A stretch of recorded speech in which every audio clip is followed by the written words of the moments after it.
Good evening. This is Crime Classics. I am Thomas Hyland with another true story of crime. Listen. Crowd swarming over a field in France. Crowd, all ages. They've come to see this crowd. They've come to look. And the field they're trampling will be packed so hard that the soil cannot be plowed for 2 years after. Closer now to see if it were true, to see if the story were true. The story of horror about a mass grave, victims, murder victims buried together. Closer now.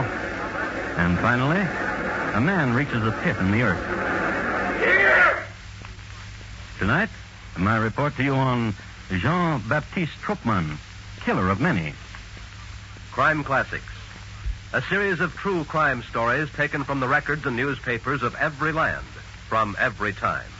Your host each week, Mr. Thomas Hyland, connoisseur of crime, student of violence, and teller of murders. Now, once again, Mr. Thomas Hyland.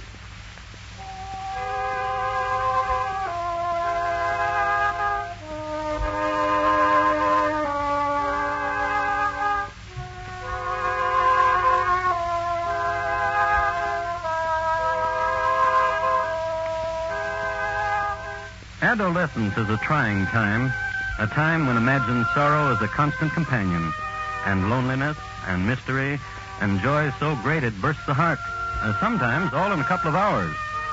Youth reacts to it varyingly, mostly by writing poems, talking to the moon, rejecting, accepting, dancing, fleeing, getting caught, falling in love, and generally being miserable. Well, Jean-Baptiste Troppmann had a more difficult time with adolescence than most. For example, on the morning of April 3, 1865, when Jean was 16 years old, he had an argument with his brother in his father's factory. Brother! Stupid brother! Dog brother! Why am I cursed with such a brother as you? You! With a hammer against his brother's face. While the factory hands watched in amazement at such a temper, since Jean's brother had only accidentally spilled a small can of oil, after which his brother never looked quite the same. And when Jean was 16 and a half years old, he was standing on the second floor landing with his father. Father! Stupid father! Dog father! Why am I cursed with such a father as you? And the elder Troppmann was carried to a hospital where he was treated for concussion and contusions and released 4 days later. It should be said that after this, the elder man never got on steps with his son again. And next spring, when young Jean-Baptiste was walking along the banks of the river, wondering about adolescent things in general, he came across a man of 40 perhaps, with a knapsack, a hiker. Hello. Hello. I've never seen you around here before. Well, I've never been in these parts. What do you think of our countryside? Beautiful. Had I known before how beautiful, I would not have remained city pent these years, but would have walked down to your countryside before. Are you from Paris? Yes. How is it in Paris? Teeming, dirty. This is your home, that village, these fields? Tell me of Paris. You tell me of Paris. Don't mimic me. Tell me of Paris. You... Crazy little monkey, why did you hit me? Don't make fun! You need to be taught.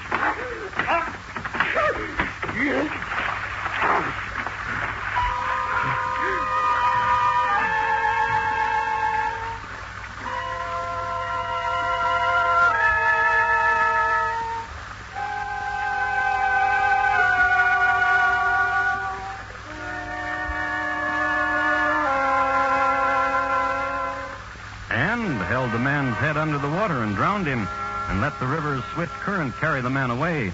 And Jean-Baptiste was lucky, and the man was washed away to sea and never found. Then walked home and kissed his mother and let her ruffle his hair, then went straight away to his chemicals. He liked to mix poisons. The properties of prussic acid in particular fascinated him. He was pale-complexioned, wiry, and kind of spidery in his movements. And one day he went to Paris on a mission for his father. And there he met a Monsieur Jean Paint. To the Emperor Louis Napoleon. To the Emperor. Oh, waiter. More champagne. I must tell you, Monsieur Kent. Oh, then do. Tell me what. What a pleasure it is to meet a man as sophisticated and as wise as you. Oh, zut. That we have become friends through a chance meeting is fortunate to me. You are a good lad. Jean, Yes? how old are you? 19? Half my age. I could be your father. Jean, Yes? let me tell you. I have a son nearly of your years, Gustave, and he is a dolt. Oh, this is my misfortune, Jean. Because a man wishes most that his firstborn be a son, and his son be a joy. If my son would have been such as you, Jean, it would have been a joy. Monsieur, Eh? how did you become rich, monsieur? Oh, hard work, application, and a small factory for brush making in Roubaix.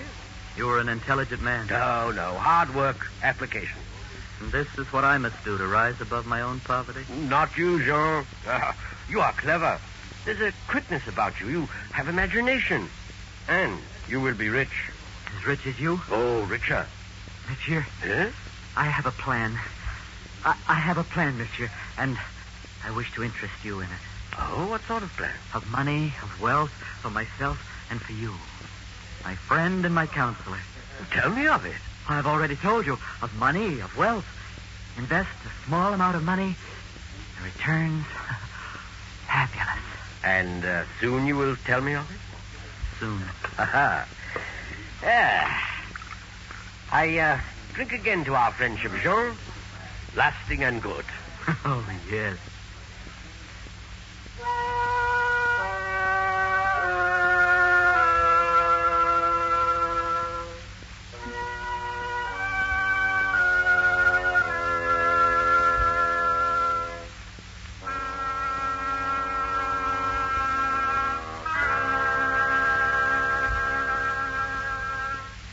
I do not like him. But wife, good wife to me, how can you say you do not like such as he? There is something about that boy.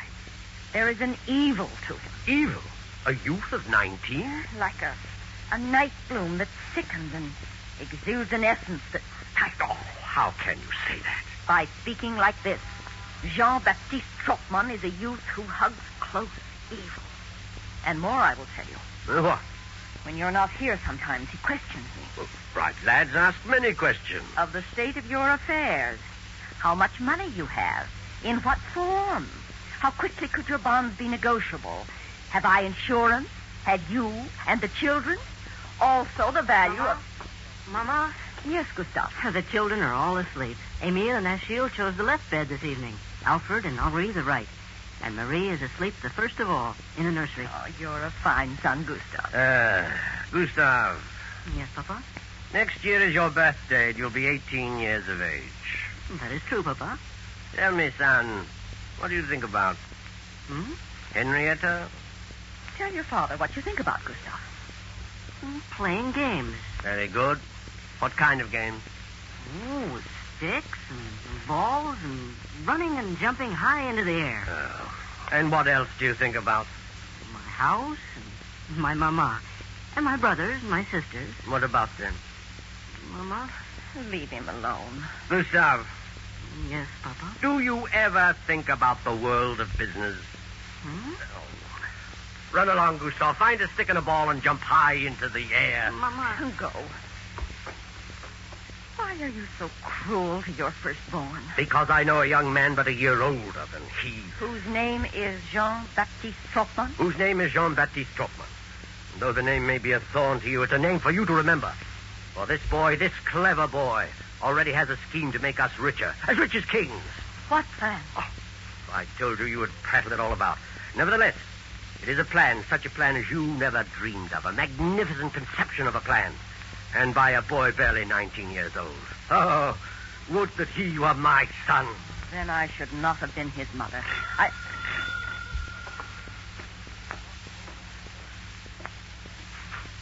Oh, Jean-Baptiste, welcome. This house is yours. Welcome. What unhappy woman bore such a monster for a son?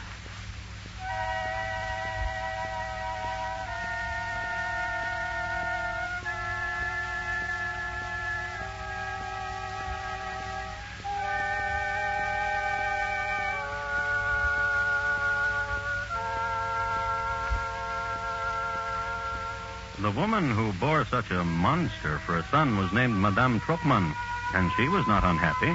She loved her son dearly and thought him a fine youth, and was sure that in time he would bring her much joy. On the other hand, Madame Kank knew Jean-Baptiste for what he was. But what she didn't know was that he would bring her death. And the next morning... But where are you going? To the fields of Pantin, and a place there, a chateau. But why? But the boy's plan. The boy's plan, which necessitated hiring a carriage and the drive out of Paris and into the countryside and into the nighttime. And the talk then. The Chateau Bernier. Ha-ha. Tell me the rest of it. They will be there. Huh? Who? The counterfeiters. Counterfeiters. They have brought machinery and plates of such exquisite craftsmanship. And all the money we can possibly use forever. We shall make it. And we must pay them but 5,000 francs. You have brought 5,000 francs? Oh, yes, oh, yes. Drink. Drink of my wine. Yes, oh, yes. Ah, yes. We'll be princes of fabulous wealth. What's the matter? I'll stop the carriage. How do you feel? Cramp. Come, we'll walk. It will ease the pain, the cramp.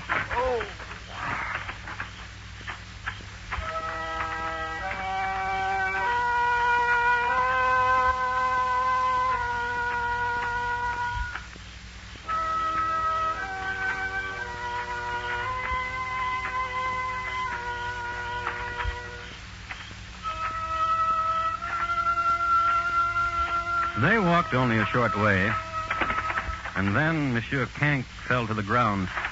Jean hurried immediately back to the carriage, obtained a shovel he had lashed to its understructure, and dug a hole, and put Monsieur Kank in it, and packed down the earth. If Monsieur Kank wasn't dead when he fell, he was now.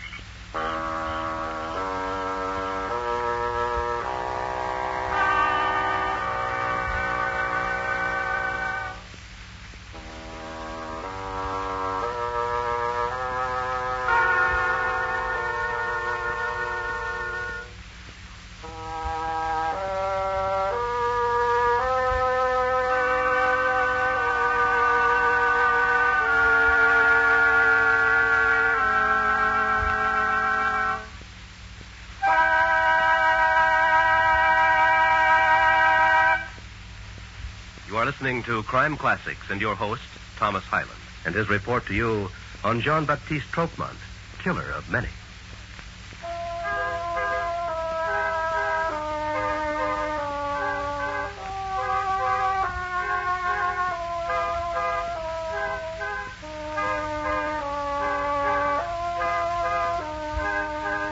It was France.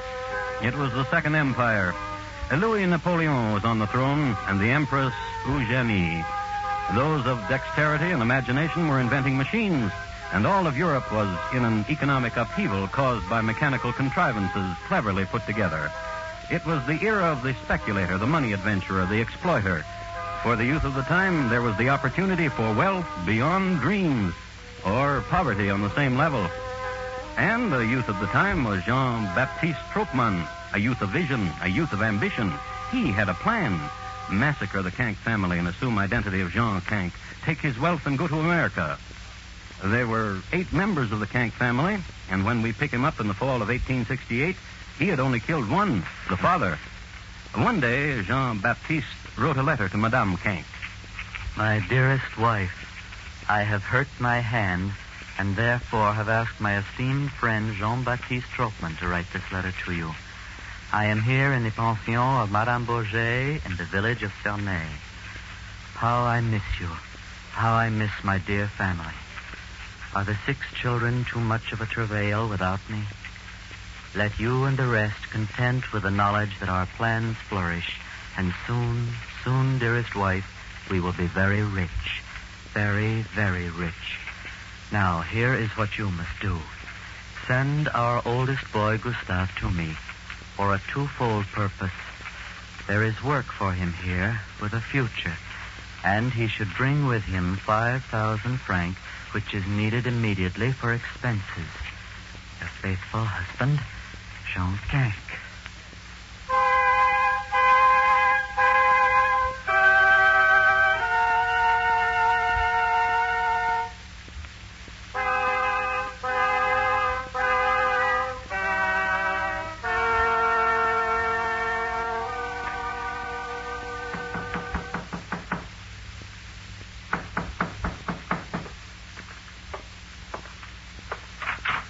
Oh, Gustave, come in. Hello, Monsieur Troppmann. Good evening. Well, and how was your journey down from Paris? Oh, very good, thank you. Where is Papa? I will take you to him presently. I would like to see him now. I've missed him. Gustave, Yes? did your mama give you anything for your papa? Some cakes. I have them here in my satchel. Cakes? Is that all? And an envelope, Which is right there in your satchel. which is right here in my pocket. Ah. Sewn to the inside. Oh, you have a clever mother. Come, Gustave, I will take you to your father.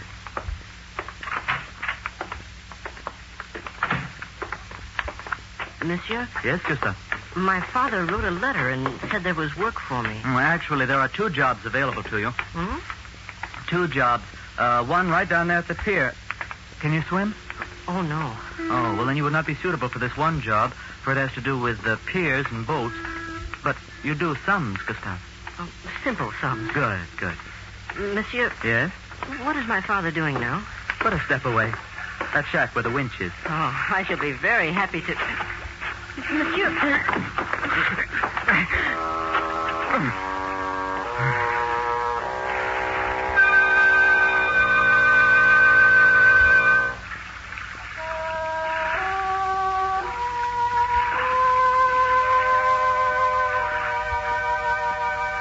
Jean strangled the boy, tore open the sewn pocket, extracted 5,000 francs from it, and then...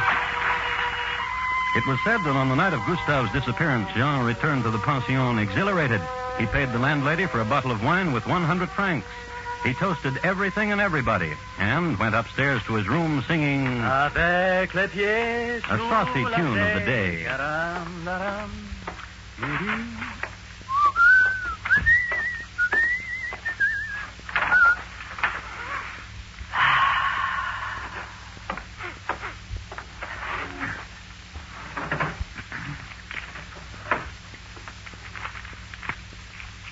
My dear wife, our son Gustave has arrived and has a fine situation.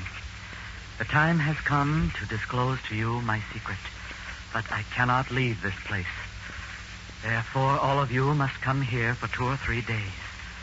This won't hurt you, for Troppmann has procured and has put up 500,000 francs for our venture. I must match this sum with what I have. Thus, dear wife, I petition you to procure all our assets from the bank and bring them to me. Also, in order to complete legal documents, I must have vital papers and records, our birth and marriage certificates, and those of our children. If I should not meet you at the train, it is because of the press of business. I have given all explanations to Troppmann. He will explain everything to you. You must do everything he tells you. Your faithful husband, Jean Canque.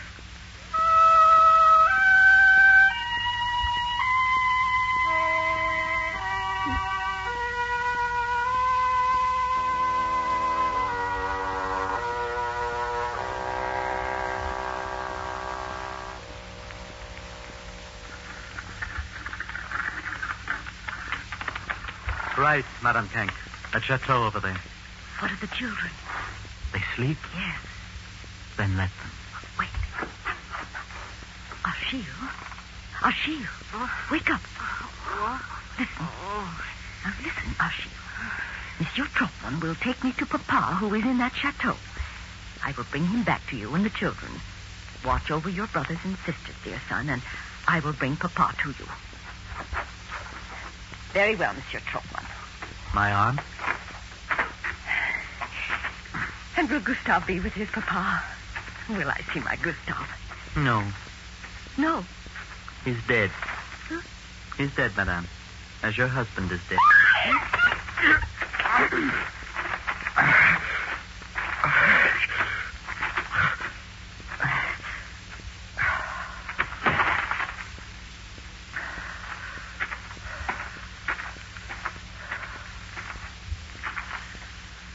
Achille? Come here. Come here, my child.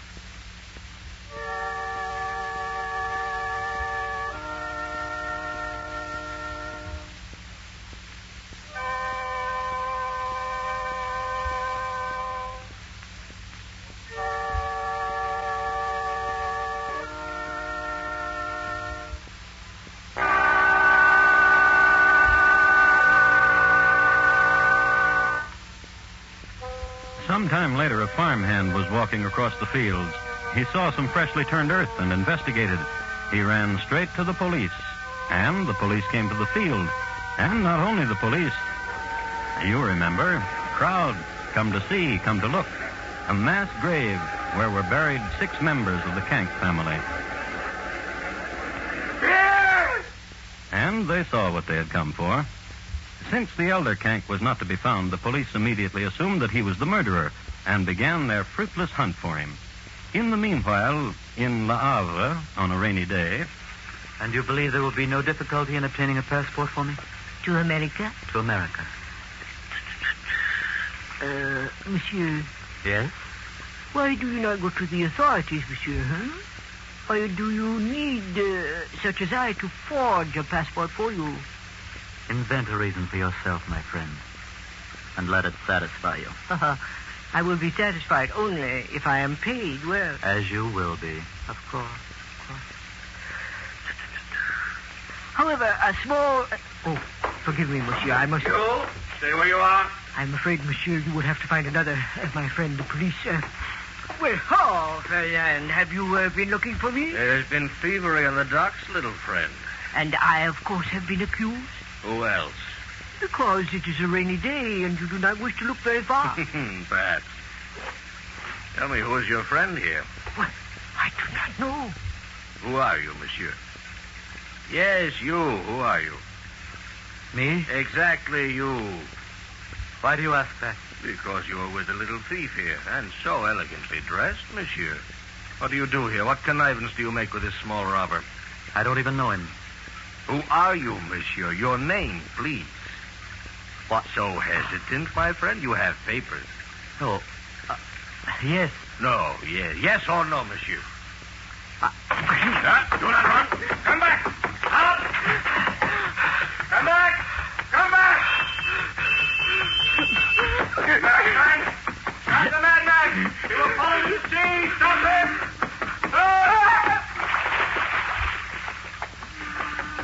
Oh, madman. To jump in the ocean. I should let you drown. However, do not frighten me, monsieur. Let it die. Let it die. Let it die. Let it die.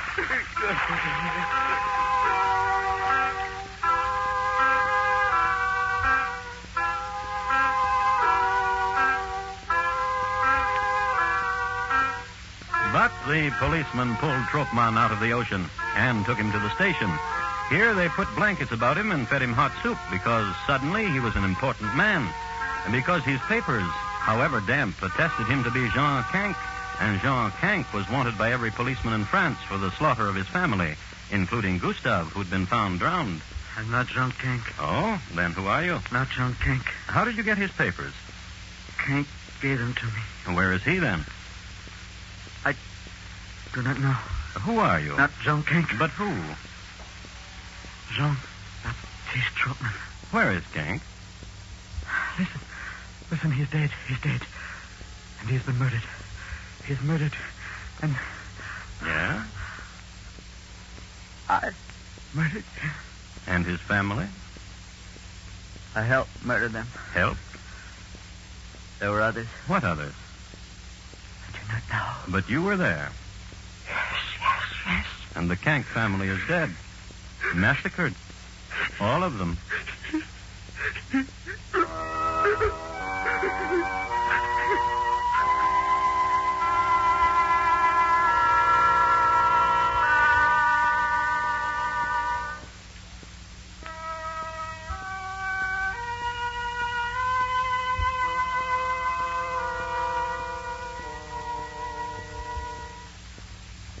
There was a trial, and there was a verdict, guilty, and there was the guillotine. And the days of the beast were done.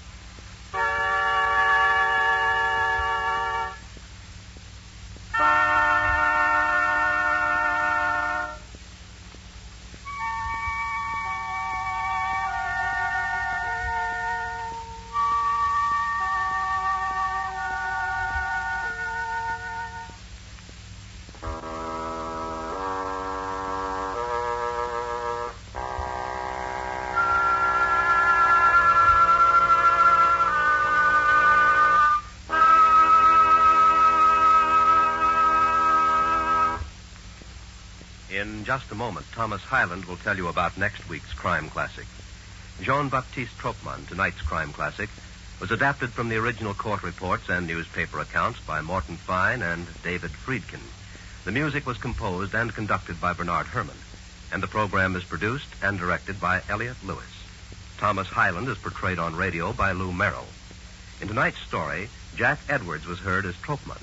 Featured in the cast were Irene Tedrow, Larry Dobkin, Joseph Kearns, Junius Matthews, Kurt Martell, and Dix Davis. Bob Lamont speaking. And here again is Thomas Hyland. Next week, the story of a boy from the island of Malta who went to sea in the year 1821. And when he'd gotten just off the Canary Islands, he thought of a wonderful way to make some money quickly. It's listed in my files as the good ship Jane. Why she became flotsam. Thank you. Good night.